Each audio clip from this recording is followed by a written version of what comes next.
Bismillahirrahmanirrahim. Assalamualaikum warahmatullahi wabarakatuh.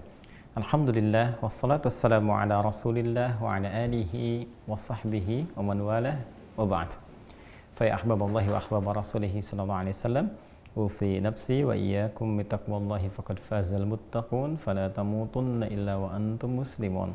Faqala ta'ala ya ayyuhalladzina amanu taqullaha haqqa tuqatih wa la tamutunna illa wa antum muslimun.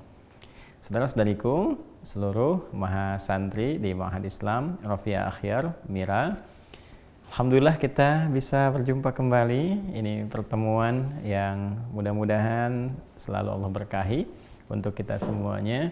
Alhamdulillah, bersyukur pada Allah telah diberikan kekuatan kembali belajar di balik segala ujian yang Allah titipkan kepada kita semua.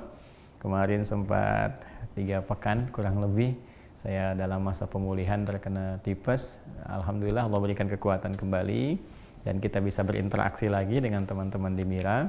Dan saya ingin menepati janji yang beberapa waktu lalu saya pernah sampaikan bahwa kita akan mulai menata kurikulum supaya kita bisa lebih fokus dalam pembelajaran dan kita mengetahui apa yang akan kita kaji untuk ke depan.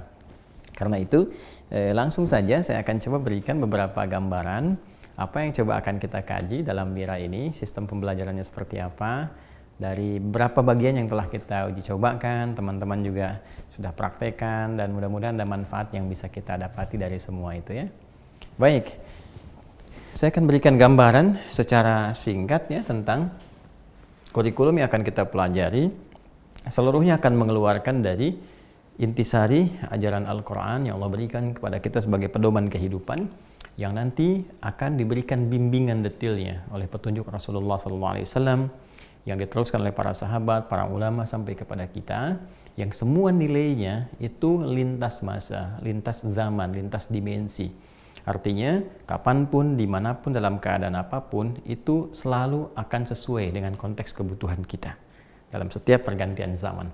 Ya, teman-teman bisa lihat setelah 15 abad kan selalu relevan kan sisi Al-Quran dengan kebutuhan kita, dan selalu ada jawaban dari setiap persoalan-persoalan kehidupan kita. Karena itu saya akan coba turunkan dulu ya secara garis besar teman-teman sekalian intisari dari Al-Quran itu ya, intisari dari hukum Al-Quran ya. Kalau saya tuliskan secara fikih, saya berikan tanda kurung begini ya, Al-Quran itu dibagi kepada 3 bagian pokok, dan ini yang akan kita pelajari ya. Kalau kita tarik begini, ini 1 kan, kemudian ini 2, dan ini yang ketiga ya. Yang pertama terkait dengan ahkam i'tiqadiyah, hukum-hukum yang terkait dengan persoalan akidah ya, persoalan keimanan, itu nama lainnya kan, atau keyakinan. Jadi nanti di antara sekian banyak ayat yang diwahyukan kepada Rasulullah SAW, dijelaskan kepada umatnya sampai kepada kita saat ini, bahkan kita bisa berinteraksi langsung dengan bacaan kepada Al-Quran, penelitian, sampai kita bisa mengamalkan dengan baik. Aspek yang paling pokok pertama adalah tentang persoalan keimanan ya, tentang akidah dengan turunan-turunannya. Ya, nanti ada di antara pokoknya nanti yang terkait dengan keimanan, keyakinan kita kepada Allah Subhanahu wa taala. Ya kan? Nah, ini ilmunya harus kita pelajari.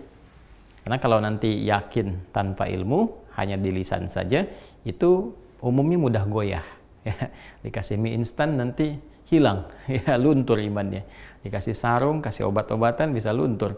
Bahkan sekarang hanya diberikan kalimat-kalimat angin surga gitu kan ya, yang menyertai kata-kata mutiara yang manis, hanya sekedar mengatakan aku mencintaimu, kita sehidup ya, semati dan sebagainya. Tiba-tiba iman bisa ditukar ya, dan sebagainya. Ini nanti penting untuk kita ketahui, dan apa dampaknya dalam kehidupan kita baik di dunia ataupun saat kembali ke akhirat menghadap pada Allah Subhanahu wa taala dengan iman yang pertama ini. Nanti turunannya yang kita ketahui ada 6 itu yang pokok ya.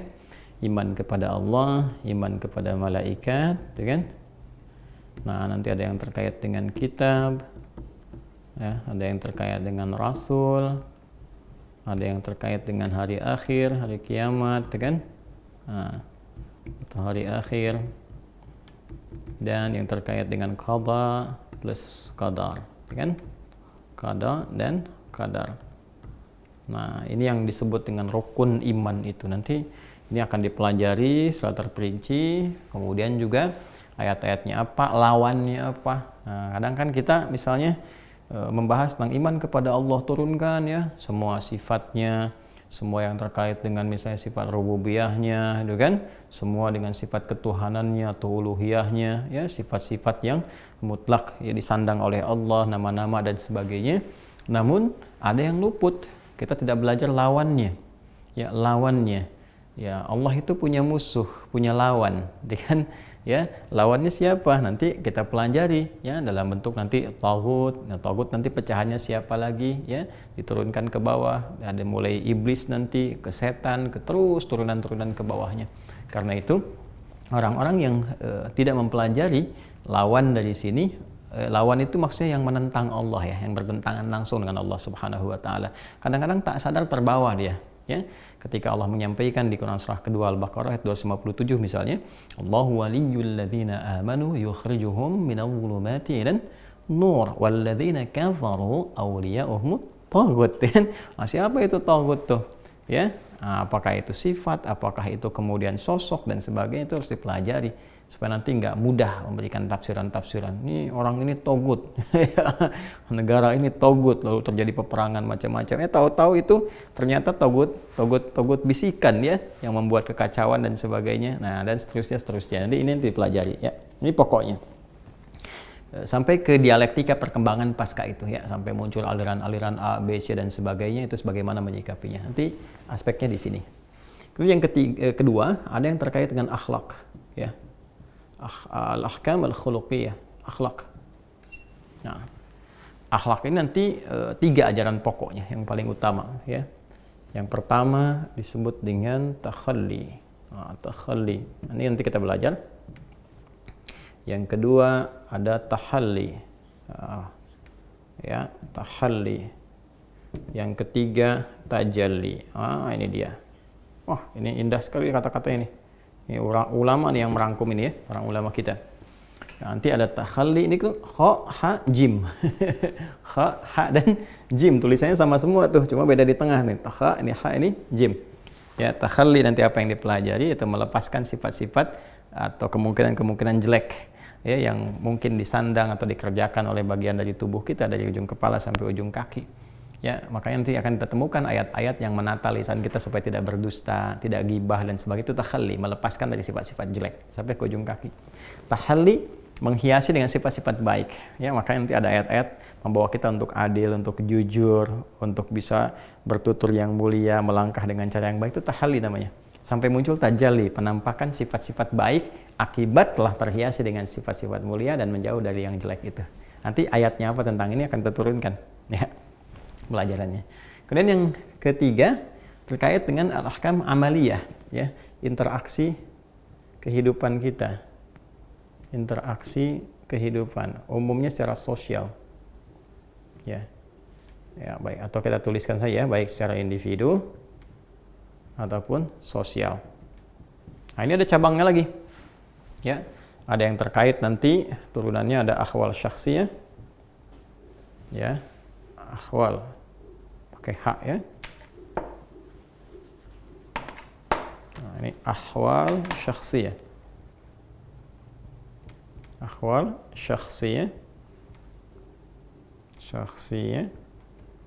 Ya. Atau kita bisa pahami dengan hukum keluarga.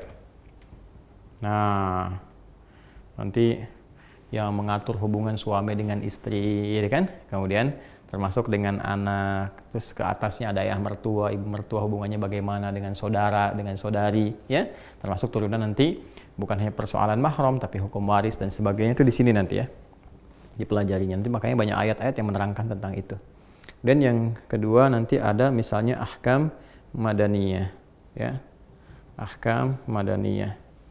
Ini yang mengatur tentang hubungan antar masyarakat, ya, dari interaksi sosial kehidupan.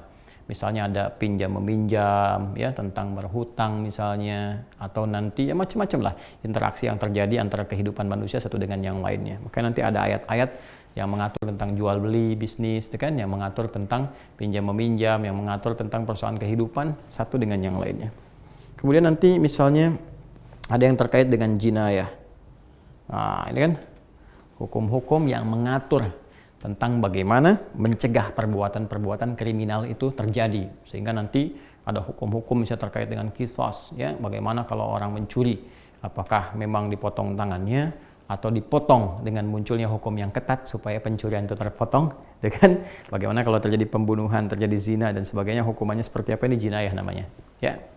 Dan nanti terus ini masih ada kurang lebih 7 bahasan lagi ke bawah, nanti 4, 5, 6, 7 sampai nanti ada ahkam dusturiyah, ahkam maliyah, iktisadiyah, kan, hukum-hukum tentang persaksian dan sebagainya nanti kita akan pelajari. Nah, ini kurang lebih teman-teman sekalian.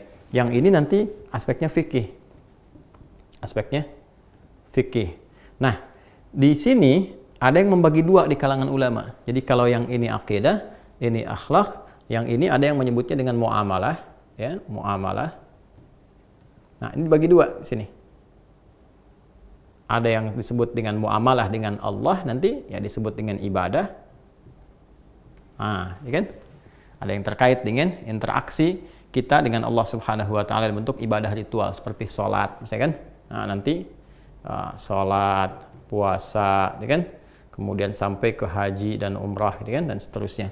Nah, nanti di sini ada ayat-ayat yang membimbing, termasuk hadis-hadis Nabi sallallahu alaihi wasallam, membimbing kita bagaimana cara kita berinteraksi dengan Allah lewat ibadah ritual untuk mendapatkan manfaat-manfaat di balik itu. Cara sholat bagaimana dari awal sampai akhir. Kalau kita menunaikan sholat, hasilnya seperti apa? Apa yang kita dapatkan dari Allah Subhanahu wa taala dan seterusnya. Ya, sampai ke bab haji, sampai umrah dan yang lainnya. Kemudian yang ini, ya, ini yang terkait dengan muamalah kita, hubungan kita dengan makhluk, ya. Ada yang menyebutnya dengan muamalah saja, ada yang menyebut dengan muamalah ijtimaiyah secara sosial, ya, hubungan kita dengan makhluk. Ada yang memetakan ya hablum minallah, ini hablum minan nas, ini yang kita sebutkan tadi ke bawah. Nah, ilmu yang mengatur tentang inilah fikih, teman-teman sekalian. Nah, nanti turunannya dari sini ada usul fikih, ya. Sebelum menjadi produk hukum, nanti ada kaidah fikih, usul fikih. Kita akan pelajari insyaallah. Jadi secara umum, kurikulum pendidikan kita, ini kalau kita sudah mengetahui 3 aspek ini, akidah, akhlak, muamalah, menyangkut ibadah, dan hukum-hukum ijtimaiyah, interaksi kehidupan sosial kita, maka insya Allah lengkap sudah tuntunan kehidupan kita. Dan jika benar kita memahami ini, tinggal dipraktekkan dalam kehidupan, insya Allah jalan terang kehidupan itu bisa tertatap dengan baik dan mudah untuk dilalui. Ya, sekali lagi, mudah untuk dilalui. Sepanjang keimanan kita mantap, akhlak kita mulia, dan fikih kita kuasai, sehingga bisa bersikap dengan benar, baik dalam konteks ibadah kepada Allah maupun dalam interaksi sosial kehidupan. Nah, ini nanti teman-teman boleh catat ini ya. Dan insya Allah saya pun akan tuliskan, diketik ya. Kalau tulis sudah saya tuliskan. Bahkan nanti ayat-ayat ini ada berapa. Misal ahwalus syakhsiyah tuh ada kurang lebih 70 ayat, kan, yang terkait dengan itu. Kemudian madaniyah juga 70 ayat, terus nanti sampai ke bawahnya. Nanti kita akan gali ayatnya apa saja, dikaji bagaimana, kemudian hadis-hadisnya bagaimana sampai ke praktek kehidupan. Kita nanti akan sistematis ya. Kita belajar akidah dulu ya sampai selesai sehingga keimanan kita kuat. Kemudian kita meyakini dengan ilmu, ya, dan argumentasinya juga solutif.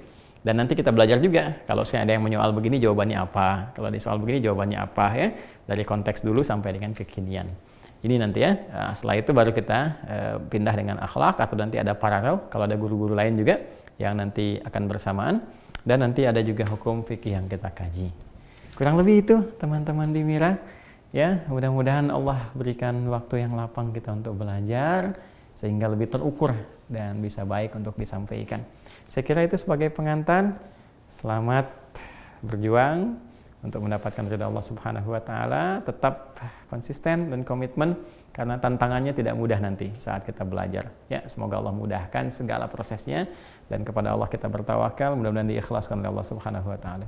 Demikian sapaan dari saya, semoga bermanfaat. Mohon doa selalu, maafkan saya. Subhanakallahumma bihamdika asyhadu an la ilaha illa anta astaghfiruka wa atubu ilaik. Assalamualaikum warahmatullahi wabarakatuh.